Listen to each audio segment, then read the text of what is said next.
Okay, our next topic is foreign policy.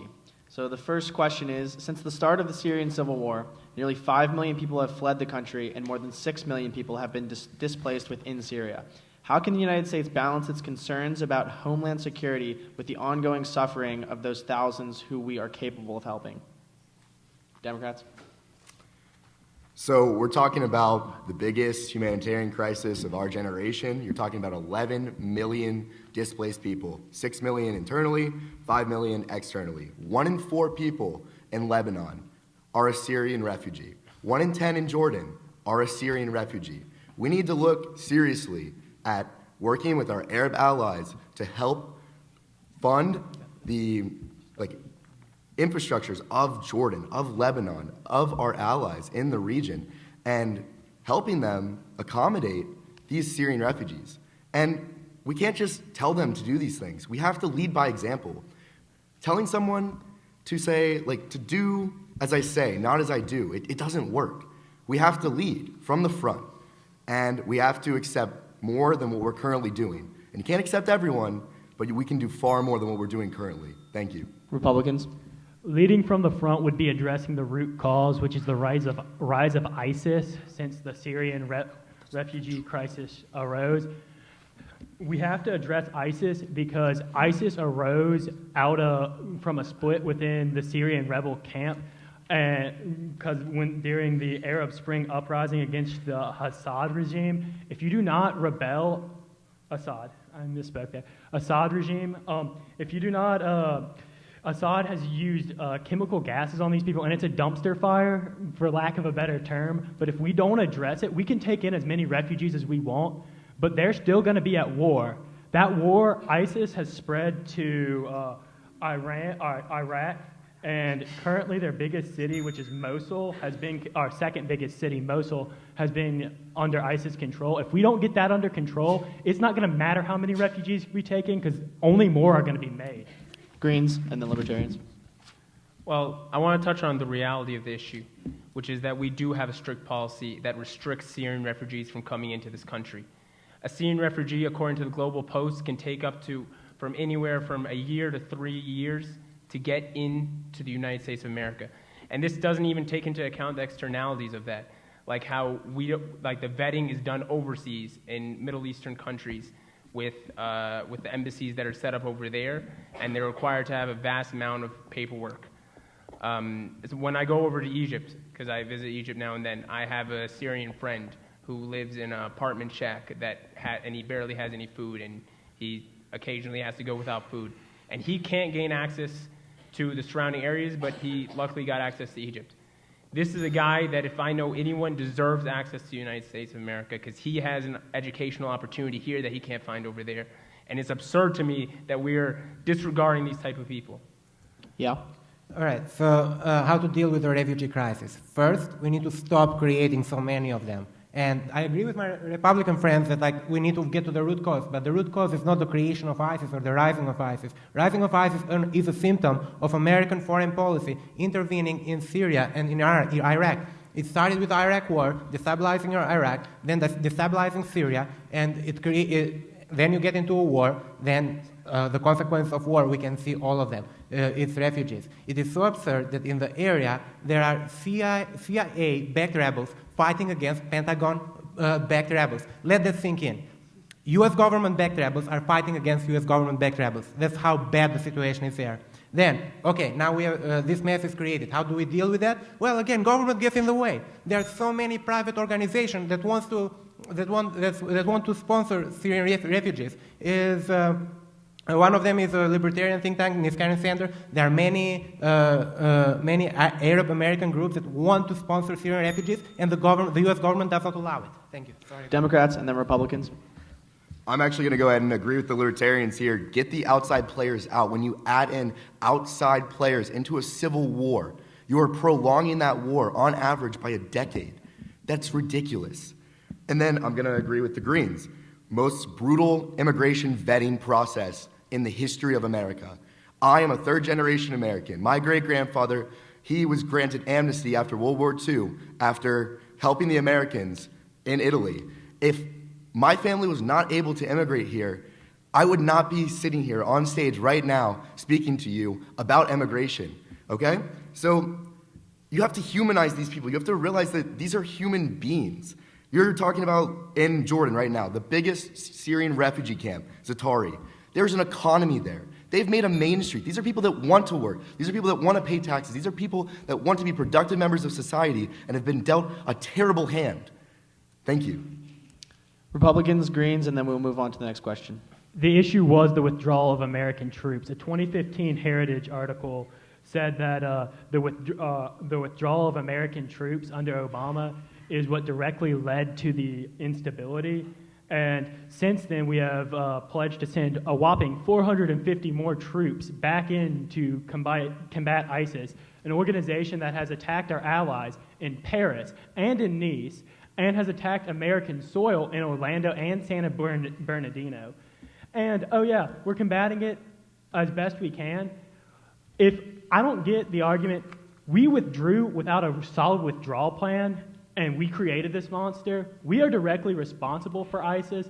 So being like, oh, get the foreign players out of policy. Well, the foreign players created ISIS. It's our job to destroy it. Greens? We have to face the immediacy of the situation. We've been talking about this for a very, very long time, and I don't just mean us on the stage. We as a country have been discussing what to do with the refugees for a very long time, and in that time, many of them have died. And it's the immediacy of the situation that we really need to face. They're at war. They have essentially zero state capacity. They cannot take care of their own people, and somebody has to, because these are human beings that live on planet Earth, and somebody is responsible for them. As well, on a side note, in Turkey, we're arming the Kurds. The Kurds are an ethnic group, one of the largest ethnic groups in the world that don't have their own area or their own nation to call their own. And we're arming them, and they have a direct enmity with the country of Turkey, Syria, and Iraq.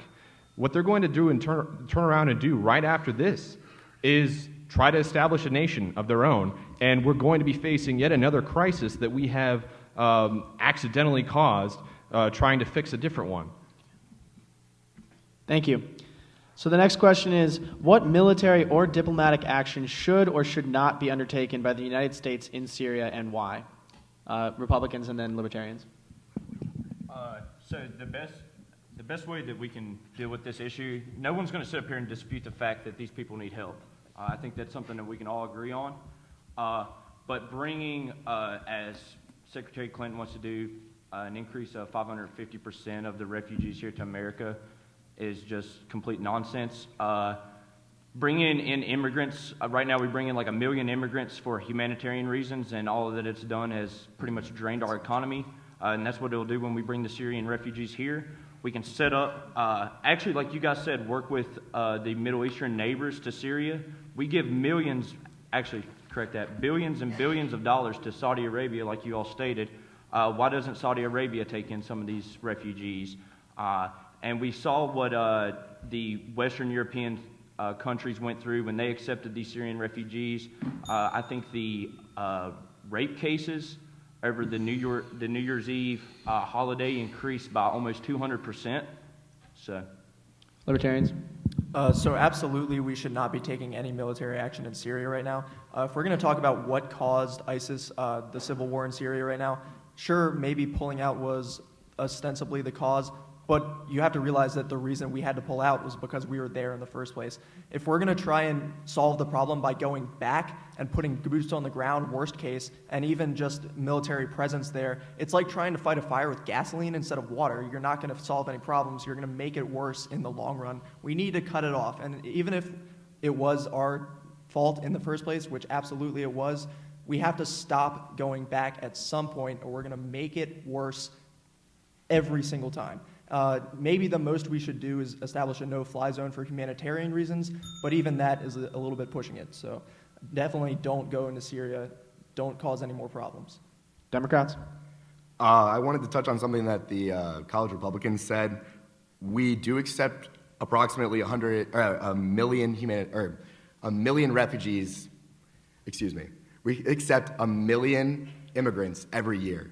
To say that they are it's humanitarian related or that they are refugees is a farce, and that's completely untrue. We're attracting doctors, we're attracting engineers, we're attracting professors. We're not attracting these people because they needed our help. They wanted to come to this country to pursue a better life and pursue the American dream. But as far as an action that we should take is better Russia-U.S. relations, to be completely honest. Vladimir Putin can be a very difficult person to work with. However, you're looking at two sides right now, and Russia, really all they care about, if you think they care about the Syrian people, you're completely incorrect.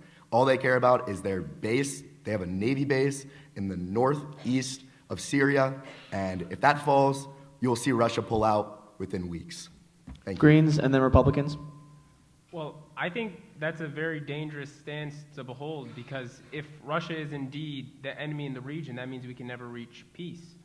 But if we look for diplomatic solutions and we go to, say, the UN, and the U.S. is serious about creating peace, not to, quote unquote, establish a no-fly zone, which many scholars would argue that could possibly lead to a third world war. I don't want to overdo it, but I want to say that, frankly, that's a very bad idea. And then as far as the interventionist policies we've seen in the past years, we know that's not an option on the table because that's what got us into the problem in the first place. The Green Party at VT and in general is established on its principle of non-interventionism, and we want to support democratic movements in the area, and we want to do that and see that carried out peacefully, and ideally through the UN. Republicans. I think the key issue here is that the withdrawal in and of itself was not bad, but we withdrew before we created stability in the region. We have to promote stability in the region. Otherwise, these rebellions are going to become more common against their government. And what's going to happen is we're going to have more civil wars in the area, and they're going to get bloodier and bloodier, and we're going to have more groups like ISIS and ISIL. Or ISIS is ISIL, but we're going to have more groups like ISIS or ISIL, and they're just going to continuously just keep growing. And if we don't address the root cause, which is promoting a stable Middle Eastern environment, then we're going to be having this discussion 40 years from now.